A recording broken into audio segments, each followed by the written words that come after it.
Nii, vaatan, meil on uued sponsorid. Jaa, see vajab harjutamist, et see rütm kätte saada, et kuidas neid ette lugeda. Siin on isegi kirjas Erko ja mis su tiitel on või? Toote ja tehnoloogia juhte. Nojah, need vaata väikses tiimis, need tiitlid on alati sellised. No täpselt, ma sellepärast mõtlesingi, et ma tean küll, mida sa teed seal, aga ma ei teadnud, mis su tiitel on. Ma ikkagi fännan seda mindseti, et me oleme kõik lihtsalt insenerid või ehitaba toodet, on ju. Aga LinkedInis on vaja panna midagi. Nii, okei, sissejuhatav lause on vast olemas nüüd. Nii, kas me oleme valmis? Tundub küll. Okei, teeme siis ära.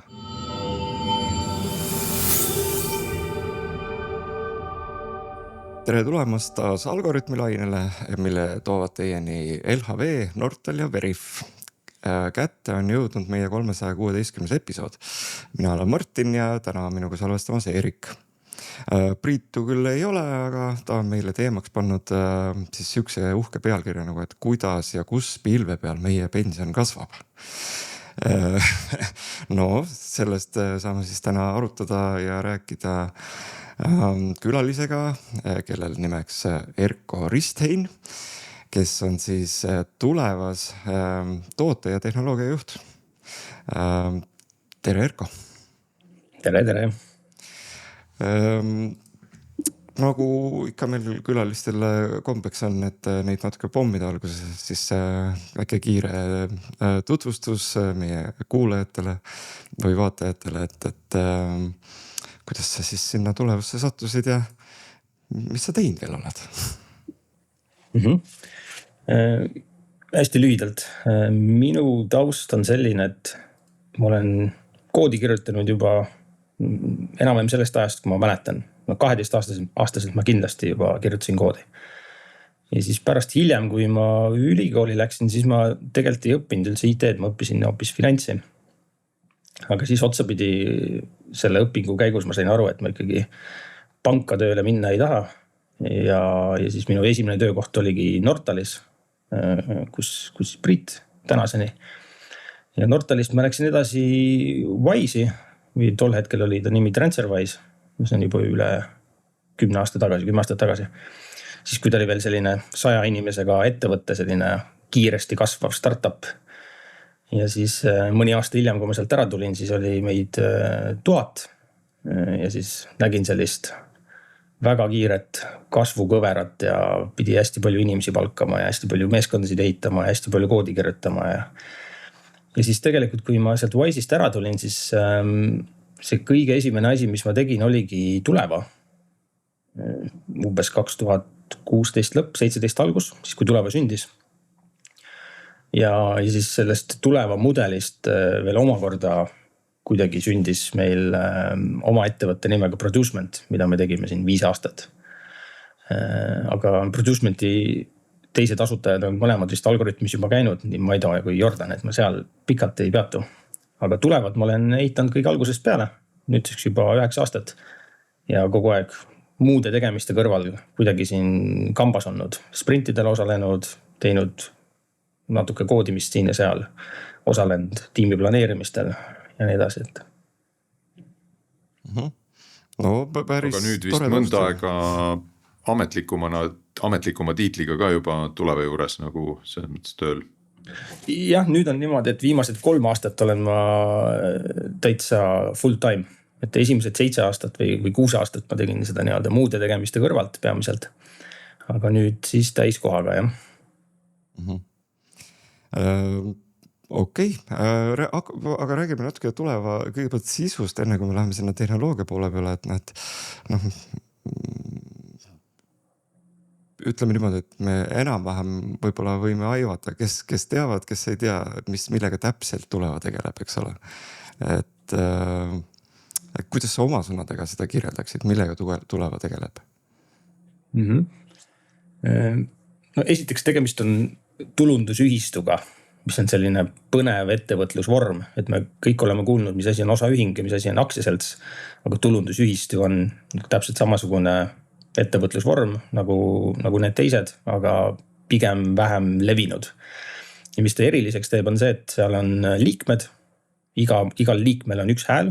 Ehk siis sinu hääle osalus või hääleõigus ei sõltu sinu aktsiate arvust või sinu osalusprotsendist osaühingus, vaid igal liikmel on täpselt üks hääl. Ehk siis ta on hästi selline võrdne ja ma ei tea, demokraatlik või kuidas seda õigemini nimetada. Ja ettevõtte omanikud ongi siis need liikmed ja mis ta teeb võib-olla veel eriliseks on see, et me pakume ju madala tasuga indeksfondi, siis need inimesed, kes seal fondis koguvad, ongi suuresti meie enda liikmed. Ehk siis ettevõtte omanikud ja siis fondides kogujad on väga suuresti samad inimesed.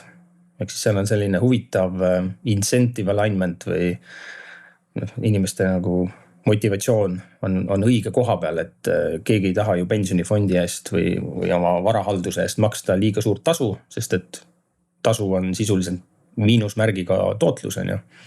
Tasu on see asi, mis iga aasta maha lahutatakse sinu tootlusest. Et mida väiksemad on, seda parem sul on kogujana. Ja nüüd, kui sul on enda ettevõte, mis pakub seda toodet, mis võiks olla võimalikult väiksete tasudega, siis sul ei ole nagu mitte mingisugust incentive'it või motivatsiooni neid tasusid siis maksimeerida, et omanikuna seda maksimaalset haldustasu teenida ja tulu teenida. Ja seda tüüpi ettevõtteid on mujal maailmas ka. Meie suur eeskuju on olnud USA's Vanguard, mis on üsna sarnane, et need pensionifondid ise omavad seda ema ettevõtte osalust. Sisuliselt see on niimoodi see üles ehitatud. Ja täpselt samamoodi tulemus on see, et üle pika aja tasud kogu aeg langevad ja kogujatele läheb kogu aeg süsteem paremaks. Et ühesõnaga, kes tahab väikest osa tulevast, siis on väga hea võimalus tulla teie juurde oma raha tuua. Just, jah, et igaüks võib astuda liikmeks. Kui sul just kriminaalkaristust ei ole, siis saad liikmeks. Ja tulevasti toodud raha pealt iga liige teenib siis 0,5% liikme boonust, mis on sisuliselt selline, võid mõelda nagu kasumijaotis juriidiliselt, aga võid ka mõelda sellest, kui ma saan nagu efektiivselt omale veel 0,05% võrra väiksemad tasud. Ja täna on meil 9000 liiget. Iga liige siis korda aastas hääletab üldkoosolekul, kinnitab majandusaasta aruande nagu ikka omanikud. Ja tänaseks, kui ma 16 aasta alustasime, siis alustasime täiesti nullist. Meil ei olnud absoluutselt midagi. Meil ei olnud vaja minevat 3 miljonit eurot, et oma fondi luua, mis oli seaduse nõue. Selle me saime esimese 3000 liikme käest siis igaüks panustas natukene ja saime selle raha kokku. Meil ei olnud Finantsinspektsiooni litsentsi, mis on tegevusluba vaja, mida on vaja, et sihukest äri üldse teha. Saime selle ja siis saime oma esimesed 30 miljonit eurot nende samade liikmete käest enamasti ja siis vaikselt hakkas see lumepall niimoodi kasvama. Ja nüüd 9 aastat hiljem on meie varade maht 1,3 miljardit, mis ei ole isegi ainult Eesti mõttes suur varade maht, vaid see on täitsa globaalses mõttes suur varahaldusettevõte. Ja me kasvame kõige kiiremini turu peal. Et iga aasta see aastane kasvumäär on meil kõige suurem, mitmel põhjusel on ju. Esiteks maailma aktsiaturg alati toetab seda, meie varade maht sõltub, kuidas aktsiaturgudel läheb, et see on olnud väga hea. Aga ei tea, mis ta tulevikus teeb ja see kogu aeg kõigub, aga see ei saa nagu olla see põhiline kasvumootor meil. Meie põhiline kasvumootor on ikkagi see, et inimesed soovitavad üksteisele tulevat ja toovad siis oma pensionivarad üle teisest fondist ja siis teevad ka kõige rohkem igakuiseid sissemakseid ja ei lähe ära. Ehk siis see churn rate on hästi madal, turu kõige madalam churn rate. Inimesed, kes tulevad siia, nad üldjuhul väga vähesed vahetavad kuskil mujale ja lahkuvad. Ja sellest tulenevalt, see netos, see kasv on meil kõige kiirem. Aga okei, lähme siis natuke rohkem sinna nagu sisu ja inimeste poole peale ja siis selle kaudu ka tehnoloogia poole peale, et palju teil üldse inimesi on seal praegu ja kui suur näiteks tehnoloogia osakond on? Hea küsimus. Tuleva on täna 10 inimest. Me oleme olnud, ma arvan, enamus aega selline 3 inimest. Sisuliselt ongi nagu need kõige minimaalne, mis on vaja. Juhatuse liikmed ja riskivastavuskontroll ja sellised rollid on ju. et üldse eksisteerida varahaldurina. Ja nüüd tänaseks siis oleme 10. Me oleme tipphetkel olnud ka 14, aga me nüüd üsna hiljuti tegime oma meeskonda natukene väiksemaks. Aga üldiselt sealt 10 seast tehnoloogia on selline, põhimõtteliselt mina olen täiskohaga tehnoloogia inimene ja meil on võib-olla selline 0,2 koormusega nagu freelancer veel on ju. Et ülejäänud tehnoloogia, mis meil kõik ehitatakse, on ikkagi sprintidena. Meie enda liikmed tulevad kokku, kes on tehnoloogia taustaga ja nädalaks tuleva kontorisse ja siis seda viisime seda asja ehitama ja oleme tegelikult algusest peale niimoodi seda ehitanud. Ühesõnaga, et investorid ise tulevad ja progevad oma süsteemi sisuliselt. Jah, omanikud just, tihtipeale need on olnud meie enda liikmed, kes sinna sprindile tulevad. Nendel on kõige suurem motivatsioon kätt külge panna ja aidata ja teha nii, et see ettevõte oleks edukas. Ja meil on päris palju tehnoloogiasektori taustaga inimesi millegi pärast. Et võib-olla siia huvitav siukene infokild juurde, et minu meelest kas Tõnn Talpsepp minu meelest tegi kunagi seal TTÜs oma doktoritöö, kui ma õigesti mäletan. Ja uuris, et kes on kõige edukamad investorid Balti börsil. Ja siis leidis, et IT-sektori töötajad või IT-taustaga inimesed. Ei tea miks on ju, või erinevad hüpoteese, aga see on nagu päris huvitav seos või korrelatsioon. Aga kuidas siis tunne on vastutada, kui 10 inimest on, et just sina vastutad nagu mingi 100+ miljoni raha eest laias laastus, eks ole, selles fondis. Kuidas see sisemine kliima on? On see mingi surve, on ka nagu tuntav kuidagi, et selline kohustus või vastutus on nagu inimeste ees? Vastutus on väga suur, et seda kindlasti. Ja finants on üks kõige reguleeritumaid valdkondasid ka. Et lisaks sellele vastutuse tundele on sul ka compliance ja riskide juhtimise kohustus on ju. Et ma arvan, sellest ei pääse ja ma arvan, see on väga hea, kui on vastutus. See teebki sellise tunde elus, et see, mis ma teen, on päriselt oluline või muudab midagi maailmas on ju, teeb midagi paremaks. Aga üldiselt selle varade mahu mõttes ega seal erilist vahet ei ole varahaldusäris. Et kas sul on nüüd 100 miljonit või miljard või 10 miljardit.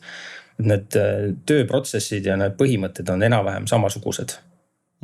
Et sul ei ole vaja 100 inimest, et 10 miljardit hallata. Me saaksime selle 10 inimesega vabalt 10 korda rohkem või isegi 100 korda rohkem varasid hallata.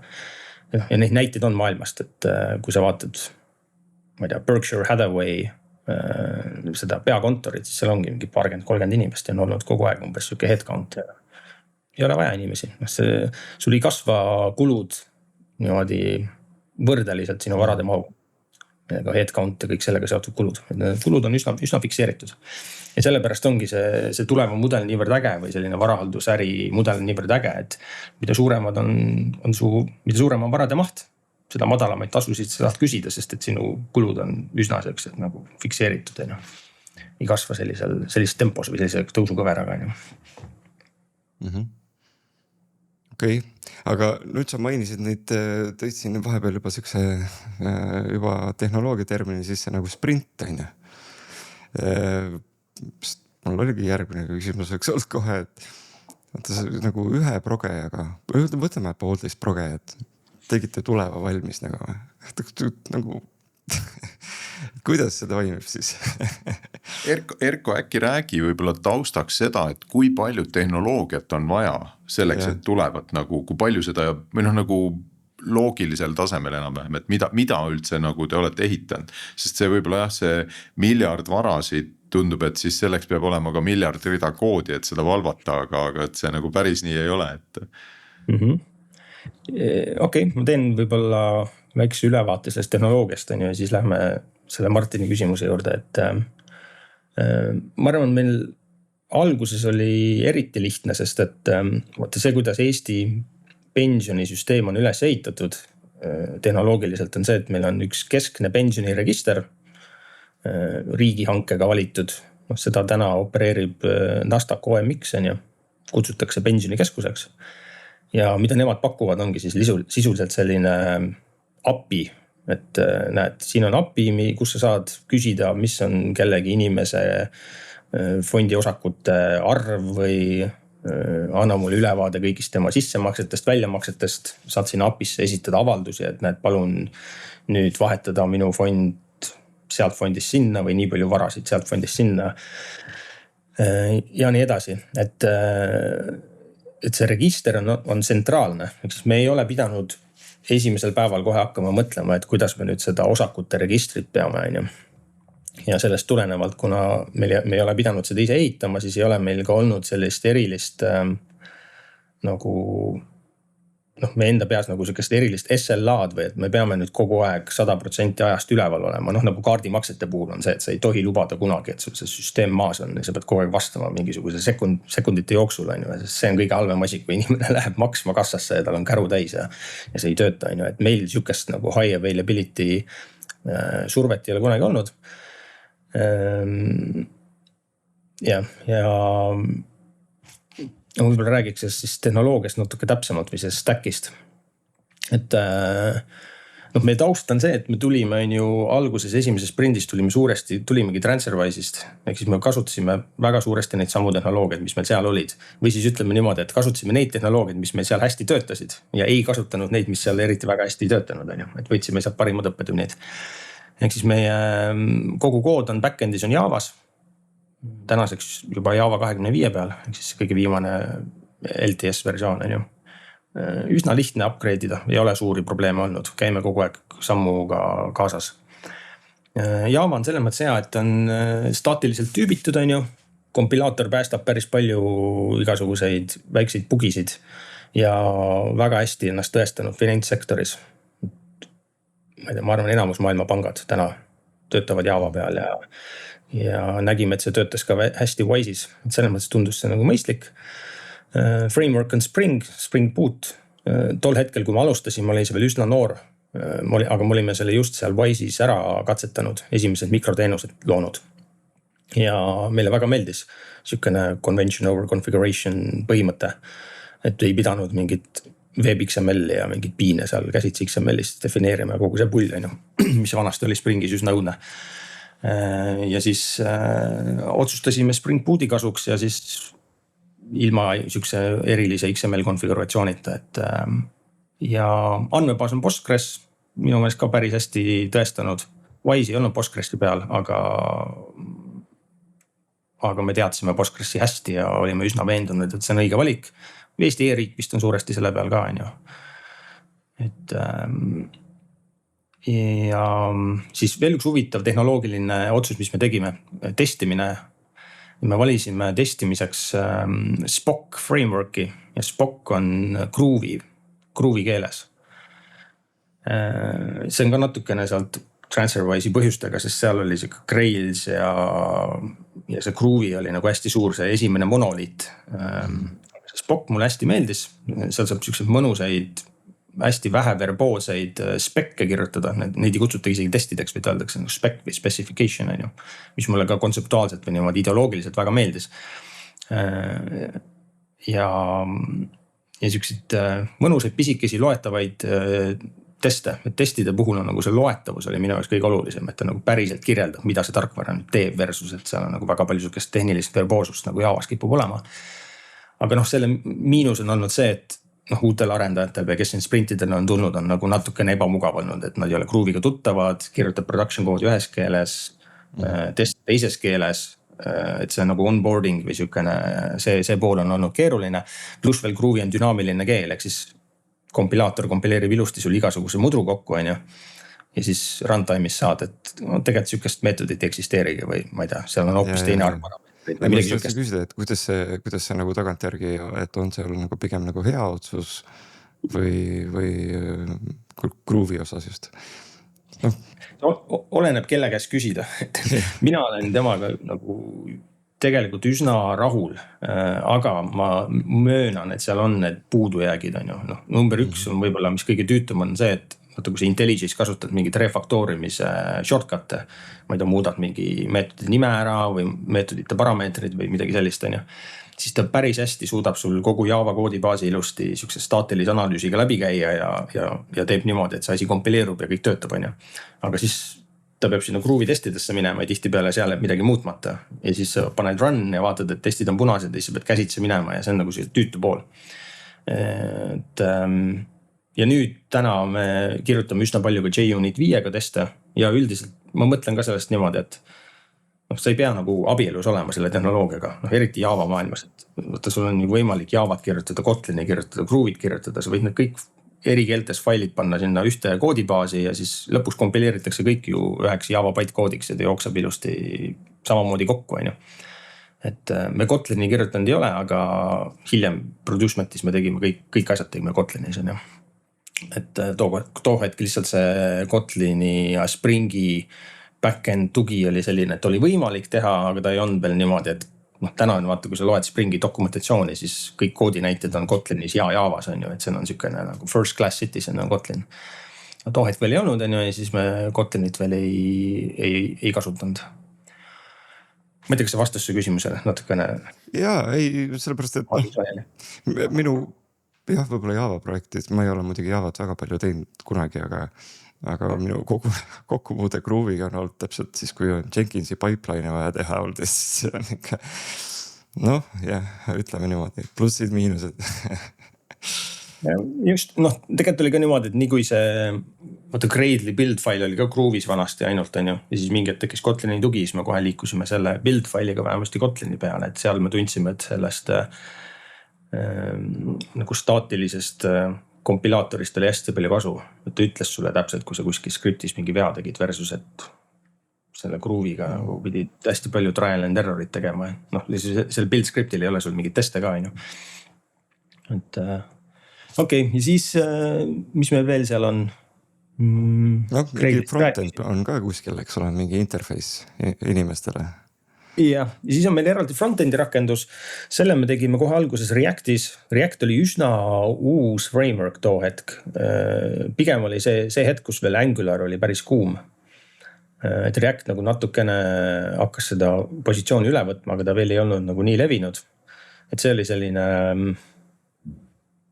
natukene gamble või siuke guess, on ju, et äkki see võiks sobida. Minu meelest see nagu väga hästi läinud.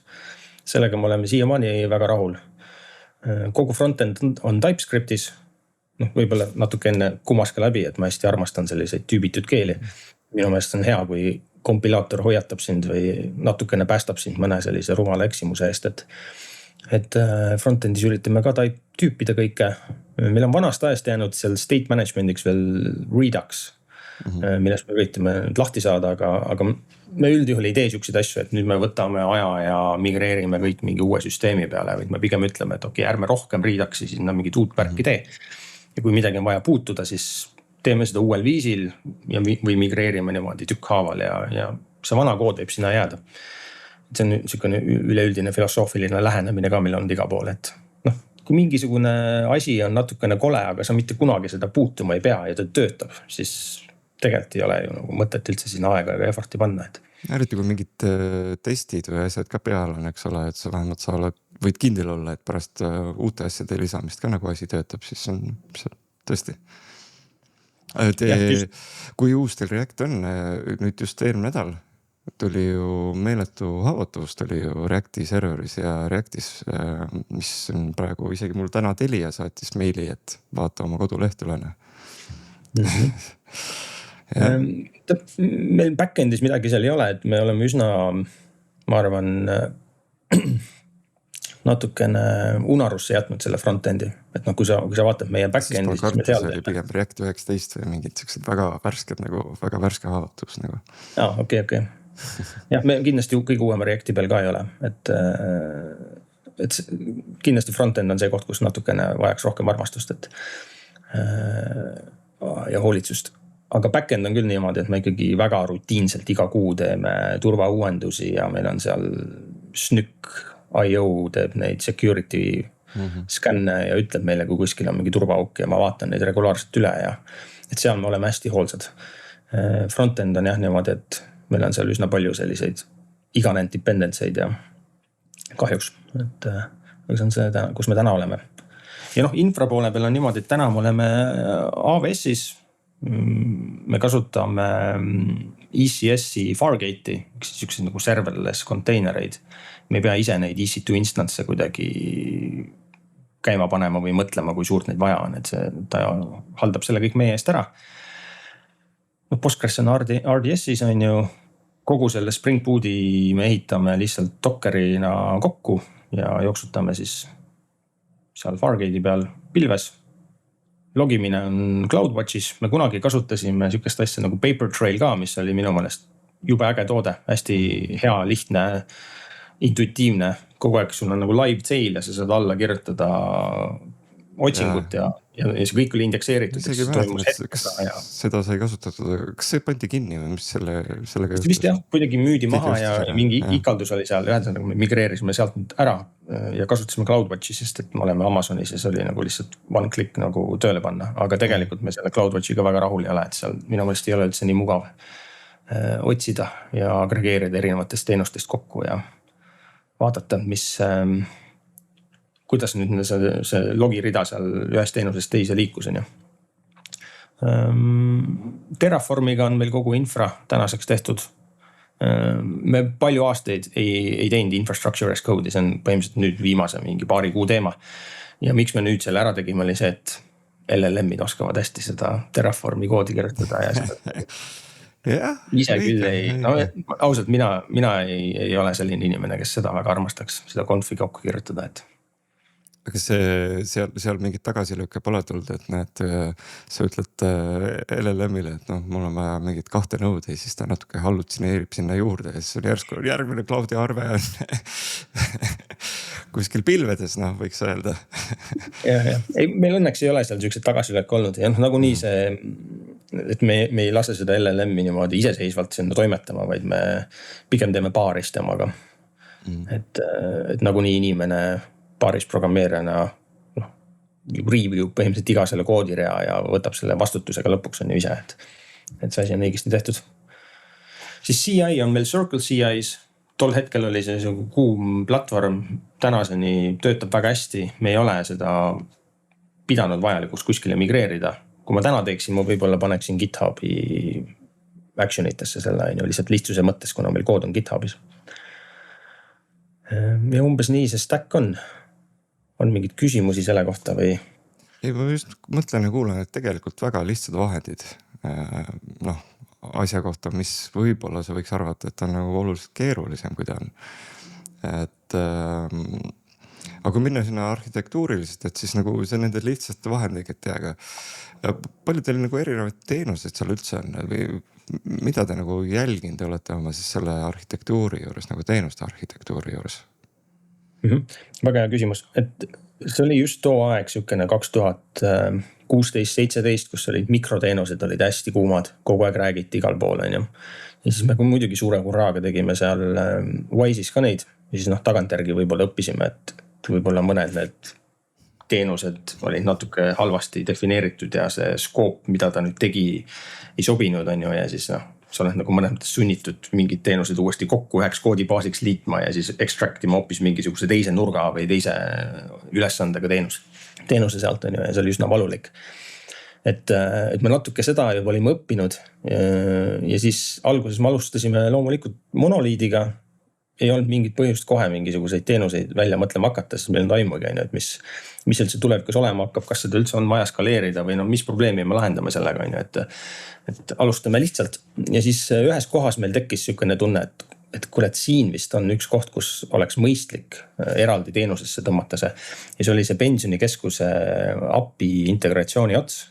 Sest me tundsime, et see API, mis seal pensionikeskusel on hästi keeruline, hästi verboosne. Ta oli ehitatud XML-i ja XML-i ümbrikute peale.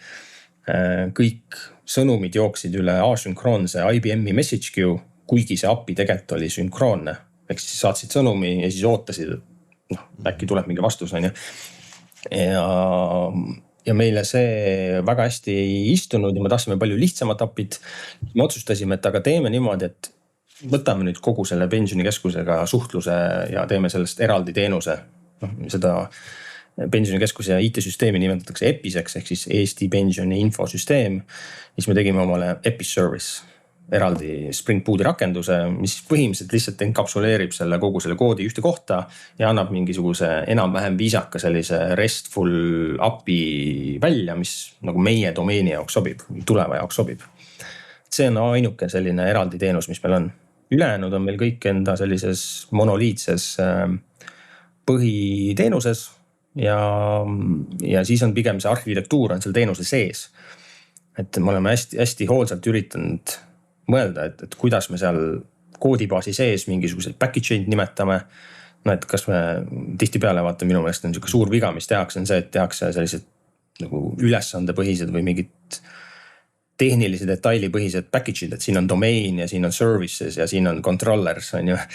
Et see on suur viga, sellest üsna ruttu ei saa suurt midagi aru ja seal need koodisõltuvused lähevad täitsa käest ära, et meie ikkagi alustasime sellest, et me teeme funktsiooni või sellise mitte funktsiooni, vaid nagu domeeni põhiseid package'id, et kuskil on user package ja kuskil on siis nagu, kuidas? Mingisuguse funktsionaalse konteksti ümber siis nagu need pakid. Jah, täpselt, et domain driven disainis siukses nagu domeeni konteksti ümber ja et sul on nagu user ja application ja siis ja üldiselt see nagu see kontroll küsimus, mida mina armastan küsida alati enda ja teiste käest on see, et aga kui me nüüd tahaksime selle uue funktsionaalsuse ära kustutada, mida me just kirjutasime, et kas mul on võimalik minna koodibaasi ja teha delete sellele ühele package'ile ja siis lihtsalt bootin ülesse ja kõik maagiliselt töötab edasi ja lihtsalt see üks funktsioon kadus ära või üks feature kadus ära. Et kui see vastus on pigem jah, siis on see päris hästi enkapsuleeritud ja me oleme head tööd teinud. Kui vastus on see, et see nõuab nagu nädal aega tööd, et ma pean nüüd nagu 100 erinevas klassis pean minema kustutama midagi ja mingid if'e ümber tegema ja siis läheb kõik testid katki ja siis pigem on kehvasti lahendatud see on. See on niisugune hea kontroll küsimus iseenda jaoks. Ja täna on vist juba täitsa niisugused tööriistad olemas selle jaoks, mis enforce ivad niisugust arhitektuuri. Springil on see Modulith projekt, mida ma olen lugenud ja mulle see dokumentatsioon väga meeldib, ma ei ole seda veel ise proovinud, aga see on mingi asi, mida tahaks tulevikus proovida. Mõte on siis selles, et neil on seal mingid Arch Unity testid, mis jõuga enforce ivad, et sa ei saa tekitada moodulite vahel mingid siuksed dependency'd, mis ei tohi olla ja et nagu sul on olemas niisugune mehhanism, mis enforce ib sul arhitektuuri. Meie arhitektuur on niimoodi, et me oleme lihtsalt üritanud seda sellise hea peremeheliku programmeerijana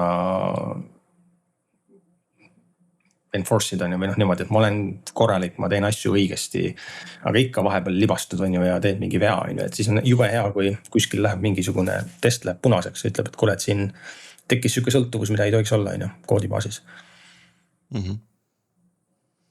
Okei. Siis ikkagi jääme selle lihtsuse juurde, et aga tõesti ühte asja ma pean küll ütlema, et kui kõik räägivad, et nad alustavad monoliidist, siis enamasti see nii on ju. Aga Java võib-olla on ka üks väheseid keeli, ma tunnen, kus see on nagu okei. Sest sul on nagu nii pakisüsteem on kuidagi sinna Javasse ja selle koodistruktuuri sisse ehitatud, kui sa vähegi seda teha oskad, on ju. Siis sa juba nagu oskad nagu miks need monoliidid ju ka käest ära lähevad, on just see, nagu sa ütlesid, et kui need sidemed erinevate koodi osade vahel lähevad liiga tihedaks ja sa enam sellest rägastikust läbi ei näri. No võt siis on see monoliit natuke pekki läinud, on ju. Aga kui sa suudad seda nagu hoida ilusa, siis milles küsimus on ju? Ja ma olen pooleldi nõus, et seal Javas on see pakisüsteem ja kõik see accessibility modifiers on ju, et kui sa seda ei defineeri, siis ta on package private on ju, kui sa ta defineerid, siis ta on kas public või private või protected on ju, et siis ta nagu saab klassidesse ka on ju. Aga selle probleem on see, et nagu see konventsioon või mingisugune üleüldine tava Java maailmas on see, et ma ei tea, paneme siia, kõik klassid on public on ju, seal on tihtipeale natuke liiga palju public meetodeid.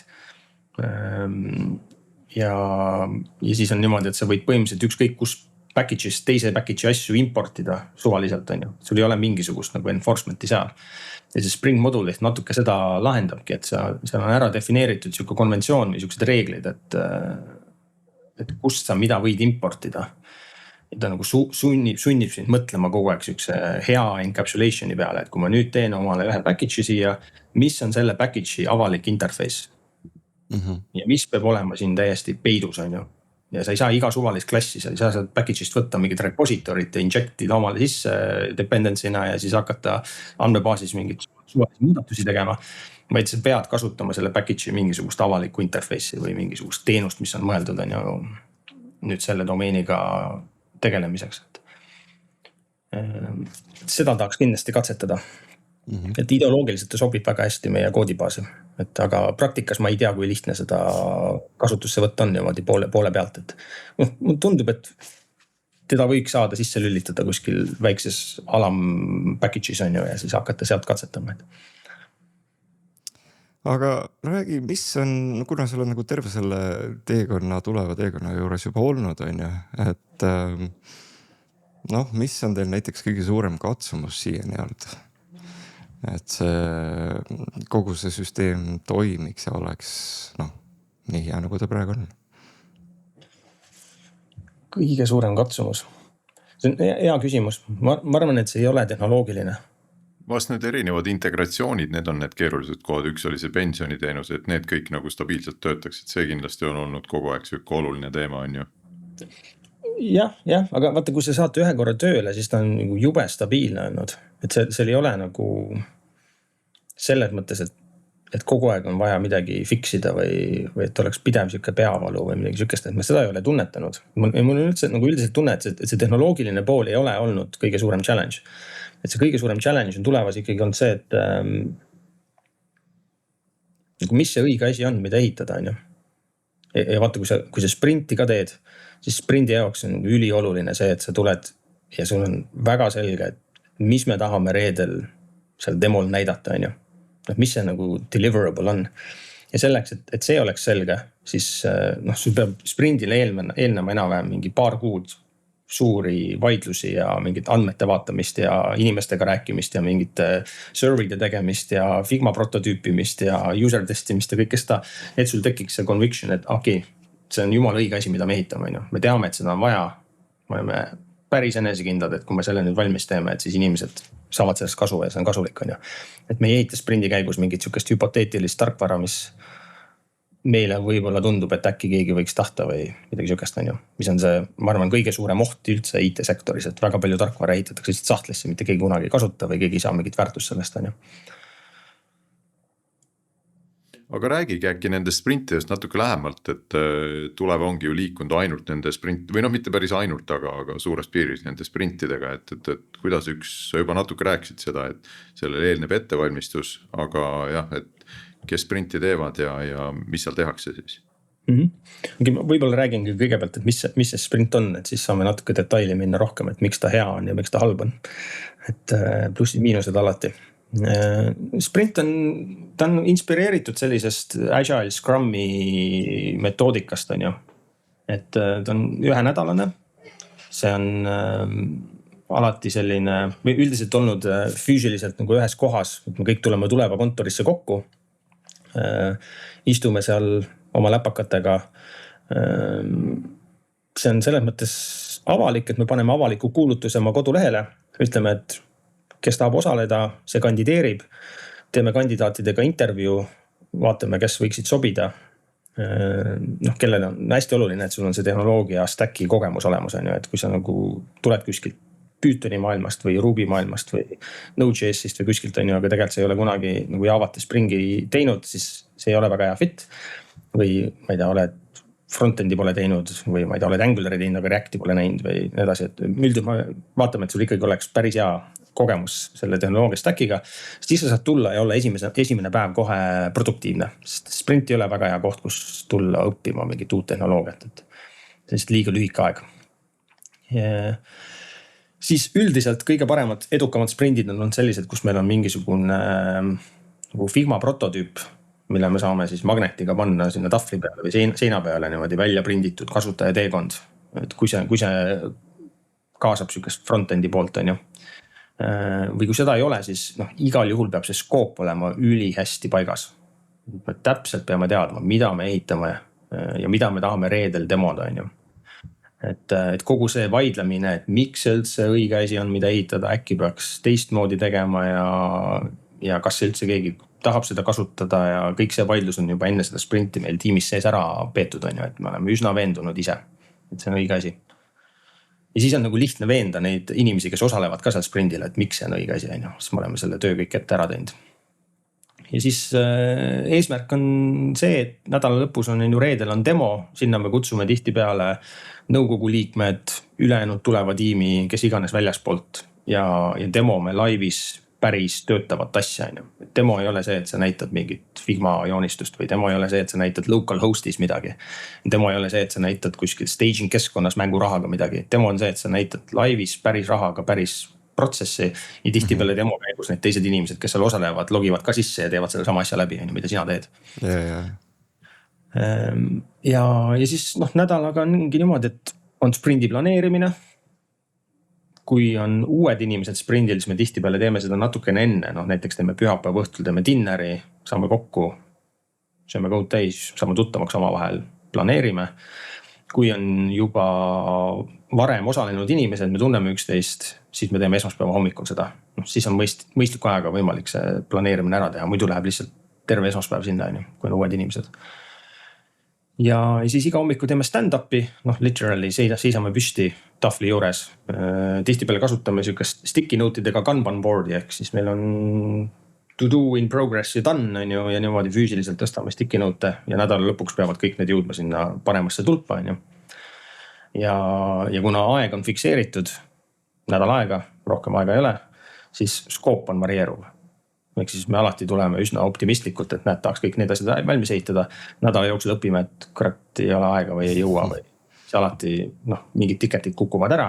Ma tahtsin küsida, et kas see sprint failib ka vahel, et plaanitud asjad ei jõua valmis kõik? Jah, mina ei mäleta, et oleks failinud. Me oleme alati midagi saanud reedel demoda ja ja see on tavapärane, mis on nagu oodatav, et sa ei jõua kogu seda skoopi valmis, mis sa planeerisid. Ja mina ütleks, et see on isegi hea, sellepärast et see on nagu sellise toote juhtimise või projekti juhtimise kõige suurem häda on, et tahaks kõiki asju, on ju. Jube palju kellasid ja vilesid ja kõik võiks jumala vingelt töötada. Aga vaata, kui see time constraint on nii suur ja sul on need head arendajad siin kontoris on ju 5 päevaks ja siis nad lähevad minema, siis sa pead nagu üli osav olema või tähelepanelik selles prioritiseerimises, et mis need kõige olulisemad asjad on, mida need inimesed saavad siin nädalaga ära ehitada, on ju. Ja siis need kellad ja viled jäävad tegemata ja siis sa avastad on ju hiljem, et aga tegelikult neid ei olnudki vaja. Ja see aja constraint oli see, mis aitas sul niukest nagu osavamat tootejuhtimist teha.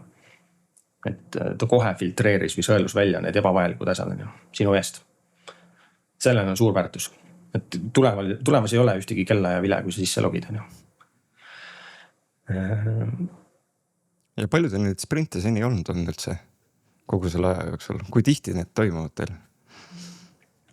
See sõltub natukene sellest, et mis faasis me oleme. Alguses me tegime palju tihedamini, sest veel ei olnud midagi. Teine sammas tuli laivi saada. Teise samba laivi saamiseks läks meil minu meelest 2 sprinti.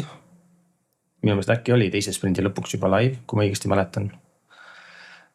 Siis kohe ruttu paar aastat hiljem tegime 3. samba, on ju. Siis me tegime sprindi selle jaoks, selle me tegime 1 nädalaga ära. Sest see oli kõik pensionikeskuse integratsioon oli olemas ja natuke tuli seda flow'd muuta ja mudida, aga põhimõtteliselt oli meil üsna lihtne seda 3. samba toodet ka veel laivi saada.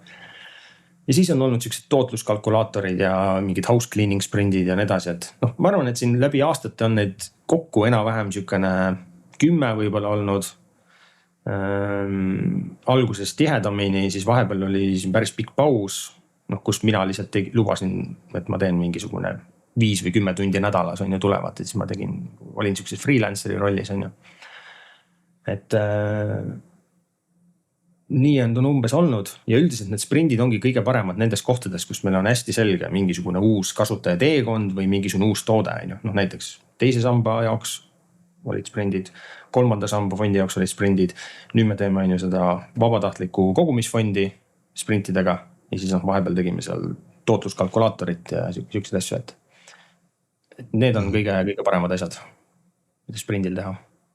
See on isegi, ma ei tea, minu jaoks nagu natukene võib-olla isegi üllatav, et see tähendab seda, et see süsteem on ikkagi püsinud piisavalt väike või ma ei tea, kas ta on väike, aga lihtne vist, et ei ole olnud vaja sellist meeletut arendusjõudu sinna taha, eks ole, et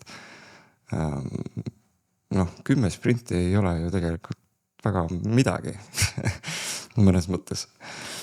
Ja seal võib-olla on mõned sellised tärniga kohad, et pärast nüüd esimesi sprinte mina ja Jordan me ütlesime, et me võtame Wise'is sabbaticali 8 kuuks ja siis me istusime 2 kuud seal tuleva kontoris, ehitasime mingisuguse heasse kohta selle koodibaasi või toote. Et see on üks tärniga koht. Siis ja teine on see, et nüüd viimased 2 aastat oli meil ikkagi full-time tootemeeskond. Niimoodi, et mina, üks insener, üks disainer, kasutajakogemuse spetsialist. Ja siis me saime päris ägedasti shipida siin vahepeal. Aga saime nagu hea hüppe edasi tehtud ja tegelikult jõudsimegi arusaamale, et tulev on selline piisavalt eriline ettevõte, et selline nagu tehnoloogiline feature'ite või mingite flow'de või asjade juurde ehitamine ei ole see, mis paneb seda ettevõtet kasvama. Mis on üsna teistmoodi võrreldes võib-olla, ma ei tea, Pipedrive'i või Wise'i või mingi seda või Boltiga, et kus sul on kogu aeg vaja mingisuguseid uusi feature'id ja see tehnoloogia nagu ongi see toode mõnes mõttes.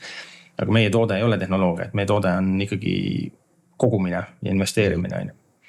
Et kui meil see onboarding flow on olemas ja ta on nagu hästi testitud ja hästi stabiilne ja hästi töötav, siis seal on võib-olla vaja mingit mikrooptimeerimisi teha, aga põhimõtteliselt meie teise samba onboarding flow näeb samasugune välja, nagu me seal 2017 sprindil ehitasime. No jah, kuna pension on enamustel inimestel ikkagi päris kaugel, siis teil on veel mitukümmend aastat võib-olla isegi aega ehitada ja parandada seda, mida vaja on. Et see ei ole ilmselt ka süke valdkond, kus väga tihti suured muudatused toimuks ilmselt. Et see on pigem pankade mingite strateegiate muudatused, kuidas saada omale klienti tagasi.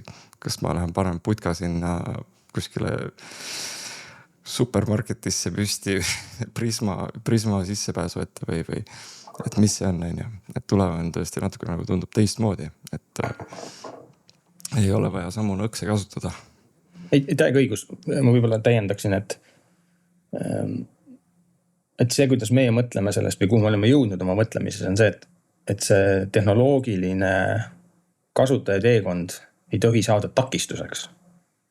Et nii kaua, kuni ta on piisavalt lihtne, niimoodi, et inimene saab sellest aru, mida talt küsitakse ja teeb selle mõne hiireklõpsuga ära, et see ei pea nagu 10 klõpsu tegema ja mingit hiiglama vorme täitma ja siis ta ei saa aru ka, et mis asi on valikuavaldus ja mis asi on vahetusavaldus ja miks ma pean nüüd miks ma pean 2 avaldust esitama, et üldse oma pensioni ühest kohast teise viia. Ilge keerukus. See oli see reaalsus, kus me olime aastal 2016-17, kui sa vaatasid kõiki internetipankasid ja siis nende pensioni ületoomisflow'sid, siis nad põhimõtteliselt peegeldasid seda tehnilist keerukust, mis seal pensionikeskuse appis oli või kuidas see nagu juriidilist pidi välja nägema. Ja mis siis meie innovatsioon oli too hetk oligi see, et me võtsime selle asja pulkadeks, ütlesime, et aga kuidas saaks nüüd niimoodi teha, et inimene vajutab next allkiri ja ta saab aru, mida ta tegi. Ja see on kõik loogiline ja lihtne tema jaoks. Pane see teekond nagu inimese keelde, mitte panga või legali keelde, eks ole. Ja, just. Ja siis taustal tehakse sulle valikuavaldus, mis valib sulle, et kõik tulevikumaksed tulevad tuleva fondi. Siis tehakse vahetusavaldus, kus pannakse niimoodi, et mis iganes fondid sul enne olid, 100% varadest läheb tulevasse, sellest fondist läheb 100% varadest tulevasse ja sellest fondist läheb 100% varadest tulevasse. Ja kui sa seda nagu midagi timmida tahad või muuta, siis on sul edit nupp, aga põhimõtteliselt on sul kõik eeltäidetud, selline hästi mõistlik sensible default. Ja ma arvan, selline tuleva filosoofia tervikuna või üldse selle tehnoloogia ehitamise juures ka on ülioluline olnud selline behavioral finance'i printsiibid või põhimõtted. Et Richard Thaler sai Nobeli preemia selle eest, kirjutas raamatu The Nudge ja muud huvitavat, kuidas saada inimesi rohkem säästma ja oma tulevikule mõtlema ja siis me oleme neid printsiipe kasutanud nii oma tootes kui ka siis kogu teavitustegevuses. Näiteks tähtajad on üks asi, mis tahame või ei taha, kui sa inimesele ütled, et täna kell 23.59 on tähtaeg mingit avaldust esitada, siis enne tähtaega me näeme graafikutel, kuidas see lihtsalt kerib ja spaigib niimoodi. Ja siis on jälle vaikust 4 kuud ja siis jälle enne tähtaega niimoodi kerib see ülesse. See on lihtsalt inimloomus, inimkäitumine ja sellega ei ole mõtet võidelda ja tänitada või öelda, et kuulge, et ole nüüd viisakas ja korralik ja mõtle ikka oma tuleviku peale enne ja tee enne tähtaega tublisti see asi ära, vaid et teeme seda, mis palun mõelge meie serverite load'i peale, mis te teete seal ühel õhtul. Aga mõtlen sellega teemasid ka olnud, et kui tuleb siis mingi tähtaeg, et siis järsku on näha, et serverid on ka natukene rohkem piinlevad või pole see probleemiks sattunud veel? On küll, see on väga hea küsimus, kusjuures meil on paar näidet. Ma toon ühe konkreetse näite. Vaata, paar aastat tagasi oli siuke case, kus riik peatas jälle teise samba sissemaksed, on ju. Mis lõpuks tuli välja, et oli äärmiselt rumal otsus, sest et pidi kompenseerima üsna hästi performinud aktsiaturgude tootlust inimestele, on ju, ja see oli tolle ajaga võrreldes nagu kõige kallim laen, mida riik sai võtta, et oleks palju odavam olnud ligi 0 intressiga võlakirju välja anda, kui siukest pulli teha, aga see selleks on ju. Ja mis siis juhtus oligi see, et üks hetk riik siis arvutas välja, et kui palju ma nüüd kompenseerin sulle raha, on ju, sulle Martin ja mulle ja Erikule, on ju. Ja siis probleem oli selles, et kõik need pensioni nagu interface'id internetipankades on niimoodi üles ehitatud, et ega sa tegelikult päris hästi aru ei saa, et millal, kui palju raha nüüd sulle teise sambasse laekub. Sul ei olnud nagu sükest nagu tehingut ülevaadet kuskil, on ju. Ja siis meie olime just selle tehingut ülevaate hiljuti ehitanud omale ja siis sul oli näha ühe reana selle, näed, nüüd riik kompenseeris sulle nii palju 100 eurosid või 1000 eurosid, on ju, selle aja eest, mis ta maksed ei teinud. Ja siis me saatsime kirja inimestele, et kuule logi sisse ja vaata, kui palju riik sulle raha kompenseeris või riik sulle nagu tasuta raha andis, ütleme niimoodi, on ju, piltlikult, on ju. Ja siis muidugi see oli ilge huvitav ja siis kõik inimesed korraga tulid sisse logima ja siis said andmebaasi ühendused otsa ja siis kukkus rakendus maha ja siis ma kiiresti seal timmisin mingit jämli konfi, et saada sinna sellesse mis see andmebaasi ühenduste pool on, ju. Panin sinna nagu ühendusi juurde, panin mingi nõude juurde, et saaks nagu selle load'iga kuidagi hakkama. Aga siis, kui see nagu nii-öelda kriis läbi oli, asi oli üleval ja inimesed said oma asju selle edasi vaadata, siis minu esimene reaktsioon ei olnud see, et nüüd on jälle rahulik, on ju. Ma mõtlesin, et vau, et meil ei ole nagu kunagi olnud niivõrd hea conversion ja click rate'iga emaili, mida me oleme saatnud välja. See on nagu täiesti hämmastav, et kui hästi see pani inimesi liigutama või sisse logima ja vaatama ja huvi tundma, on ju. Ja siis me tegimegi niimoodi, et me võtsime järgmine päev ja saatsime veel ühe portsu välja ja siis natuke tegime seal MailChimpis seda ajastust, et ta saatis nagu batch'idena niimoodi tunni kaupa. Aga server kukkus uuesti maha ja pidi uuesti fiksima, aga see oli nagu, see oli tore. Et siis vaata, kui sa saad nii palju inimesi sisse logima ja huvi tundma, siis see oli nagu päris hea protsent nendest tegi midagi ka seal, on ju. Tõin ma teise samba üle või tegi 3. samba sissemakse. See on nagu läbi aegade kõige edukam kampaania meil tegelikult olnud. Ma ütleks, et see näitab ka ikkagi väga hästi, et kui siis aktiivsed on siis teil liikmed, kes jälgivad neid e-kirju. Kui ma saan pangast kirja, siis suure tõenäosusega see läheb prügikasti pärast lugemist, mitte ei pane liigutama. Kogu selle süsteemi ilu on veel see, et sinna saavad sisse logida ükskõik kes, sa ei pea olema tuleva liige, sa ei pea koguma tulevas, sa võid sisse logida ja näha, kuidas su pension on kasvanud ja võrreldes tuleva ja muude asjadega ka veel, et see on üks väheseid, kus see on nagu väga-väga lihtsalt saadav, et pangad üritavad ka sulle midagi näidata, aga väga nagu kallutatult ja enda keskselt. Ja.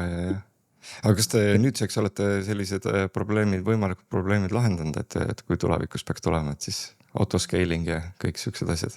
Jah, nüüd on meil vaata selle Fargate'i peale, siis ta lihtsalt paneb meile nõude juurde ja scale'ib üles, et see võiks olla parem. Aga see ikkagi see andmebaasi ühenduste pudelikael natukene on, aga ma ei muretse selle pärast liiga palju, sest et midagi ei juhtu ju tegelikult, kui inimene saab sisse logimisel mingit veateadet, palun proovi hiljem uuesti, siis ta tuleb ja proovib tunni aja pärast uuesti ja saab selle asja ära teha, on ju, et noh, ma arvan, me natuke võib-olla tihtipeale IT-sektoris ka dramatiseerime üle sihukest nagu downtime'i või arvame, et see on nüüd nagu hiiglama paha asi, et minu arust see on täitsa okei, et see on Eks nagu see pigem sõltub võib-olla valdkonnast ka või jah, et mis sinu tegelik siis nagu see mõju on keskkonnale või inimestele on ju.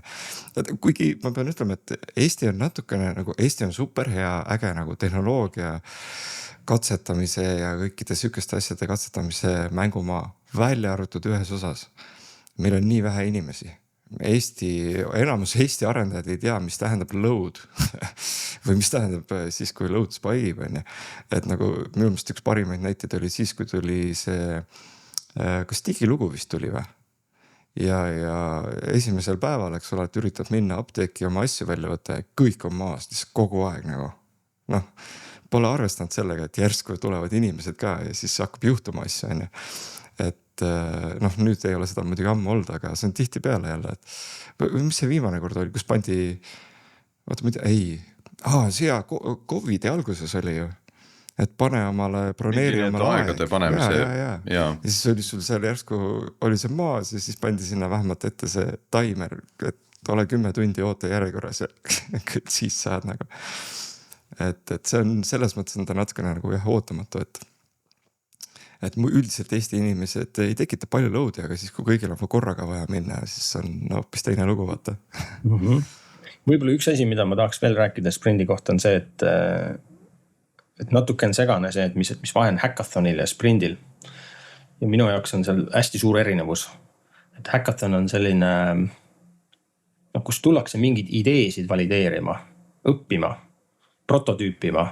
Ja tihtipeale see kood, mida kirjutatakse, ongi ainult ühe eesmärgiga, et me saaks nüüd teada, kas keegi üldse tahab seda kasutada ja enamasti vastus on, et ei on ju, et su hüpoteet pidanud paika. Ja siis see kood ongi mõnes mõttes disainitud niimoodi, et kuidas me nüüd teeme selle kiiresti valmis, õpime, viskame selle koodi minema on ju. Ja kui väga hästi läheb ja kõik õnnestub, siis võib-olla meil seda koodi vaja tulevikus, aga siis me saame selle uuesti kirjutada on ju.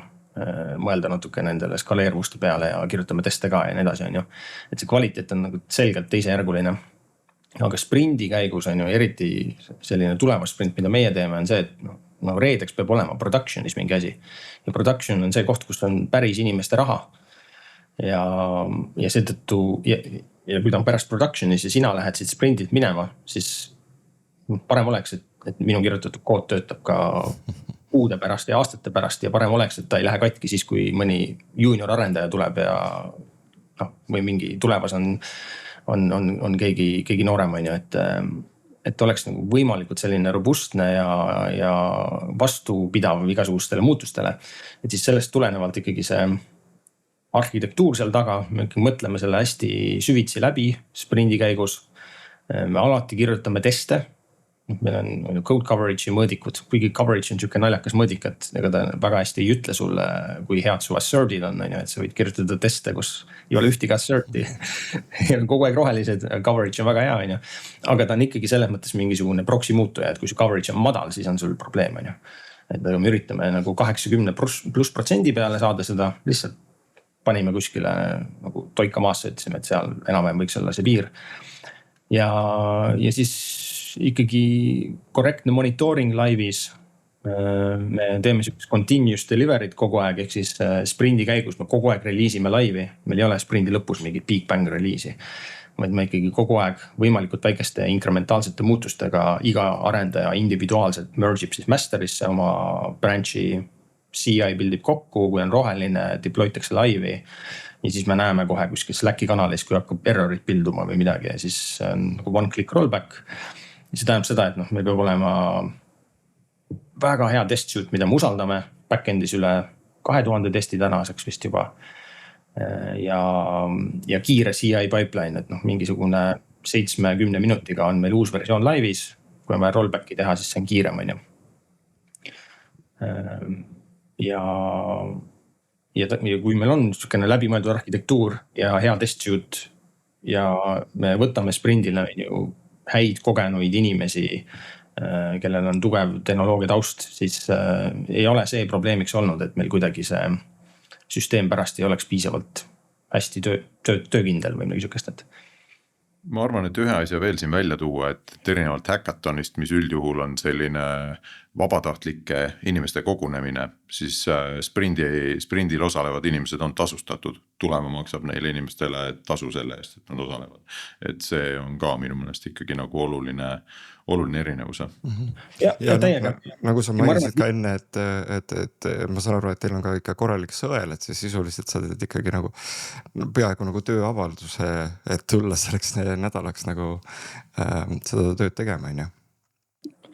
Jah, just. Ja miks see on tasustatud on ka hästi oluline printsiip, et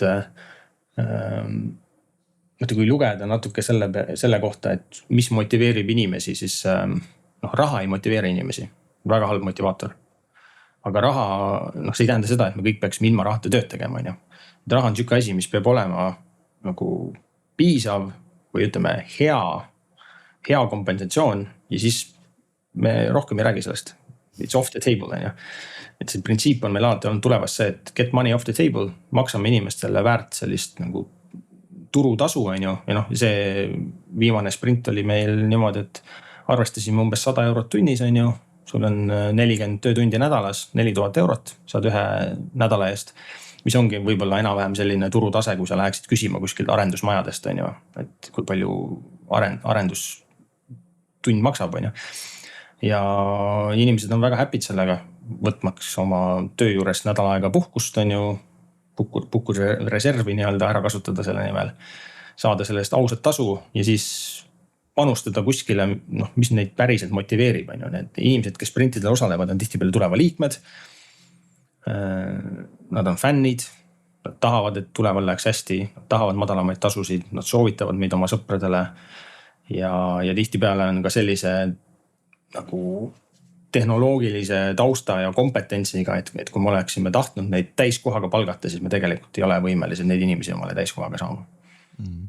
Aga meil on võimalik neid 9 nädalaks saada, on ju. Ma pean ütlema, et meil on väga kenasti see aeg hakanud jälle otsa saama, nagu ikka. Lõpus tulevad kõige põnevamad teemad ja igasugused siuksed asjad, on ju. Aga Priidul on alati väga hea küsimus, et kas on olnud mingisugune asi, mida sa arvasid, et me küsime sinult, aga me ei küsinud ja millest sa võib-olla tahaks veel kiirelt mainida enne lõppu? Võib-olla need sprindi plussid ja miinused, võtta sellele tasuks ka natukene peatuda. Et mis need alternatiivid üldse on? Kui sul on võimalik palgata omale täiskohaga inimene. Ütleme, kui sa oled siuke pisikene meeskond või alustav ettevõte, siis ütleme, jutt käib ühe inseneri palkamisest, on ju. Siis on sul võimalik minna kuskile arendusmaja juurde ja öelda, et kuulge, please eitage mulle siuke värk, on ju. Ma umbes olen mõelnud oma peas, et võiks selline olla. Ja siis on see mingisugune naljakas hübriidsüsteem, mis on siis see sprint, on ju. Et igal ühel on omad plussid ja miinused. Kui sa palkad omale in-house inimese, siis hea on see, et sul on see teadmine majas sees. Sa töötad temaga alati õlgõla vastas, koos nagu niimoodi õpite, itereerite. Inimene saab selle domeeni väga hästi selgeks, sest et majas sees kõik teised tegelevad ka selle investeerimis- ja pensionivärgiga ja jube hea on, kui arendaja saab sellest domeenist hästi aru, on ju. Et siis ta ei ole lihtsalt nagu koodikirjutaja, vaid siis ta ongi selline tooteinsener, on ju, mis on palju laiem roll. Aga risk on see, et kui üks arendaja nüüd minema läheb, siis sul teadmine jalutab su uksest välja ja siis on uue arendaja palkamisel on kogu see raske onboarding ja siis ta ei ole selle koodibaasiga tuttava ja et see nagu teadmise hoidmine on hästi kriitiline. Kui sa võtad arendusmaja, siis on see probleem, et sul see teadmine on teises majas. See on nagu suur risk tihtipeale. Ja tihtipeale juhtubki siukene asi, et sa hakkad ühe arendusmaja või partneriga tööd tegema ja sul tegelikult on juba raske seda partnerit vahetada või muuta, sest et nii kui sa lähed uude kohta, siis nemad ei tea sellest domeenist suurt midagi, on ju, sinu ärist suurt midagi, nad ei tea koodibaasist suurt midagi ja siis onboarding ja nii-öelda kiiruse üles korjamine võtab väga palju aega. Ja seal võib väga palju komistusi olla ja endale jalga tulistamisi, sest nad lihtsalt ei tea seda ajaloolisi põhjusi, miks mingi asi on niimoodi ehitatud. Ja siis see sprint ongi niisugune naljakas hübriid, et et need inimesed tulevad sulle sinna kohale, nad on väga motiveeritud, nad tahavad, et tuleval läheks hästi ja pikas perspektiivis läheks hästi. Nad ehitavad selle sprindi käigus mingi asja valmis, siis tehniliselt nagu kind of toimub mingisugune handover on ju, aga vaata, kood on kõik open source, ehk siis nagu väga ei taha, et oleks piinlik, kui keegi teine tuleva liige vaatab GitHubist, mida ma sinna kirjutasin sprindi käigus on ju, et noh, tahaks, et see oleks mingi asi, mille üle saaks puhkust tunda on ju. Ja tahaks, et äkki järgmisele sprindile kutsutakse ka mind on ju. Ja ma olen nagu liige ja tahaks, et tuleva läks hästi, et siis see nagu incentive alignment on päris hästi seal. Ja siis mis tuleva vaatest juhtub selle knowledge'iga on see, et meil on 10 pluss või peaaegu 20 erinevat IT-inseneri üle Eesti on ju, kes on ühel või teisel viisil tuleva süsteemidega tuttavad. Nad teavad, kuidas see koodibaas töötab, mis see töömetoodika on. Ja kui midagi juhtub, siis meil on nagu hea helistamisnimekiri. Kuule, et mingi jama on ju, noh, juhul kui meil ei ole hetkel in-house näiteks kedagi, mida pikalt ei olnud ju tulemas. In-house inseneri ei olnud üldse on ju. Ja pluss veel need inimesed, kes sprintidel käivad, tihtipeale on nõus näiteks natukene panustama oma põhitöö kõrvalt mõned tunnid nädalas, et mingit väiksemat asja teha on ju. Et see on niisugune nagu hajus knowledge tekib on ju. Ja sul on, noh, ta natuke nagu tasandab seda bus factorit või seda, et kui keegi jääb bussi alla, et siis on nagu juba jamast on ju. Et igal meetodil oma plussid ja miinused.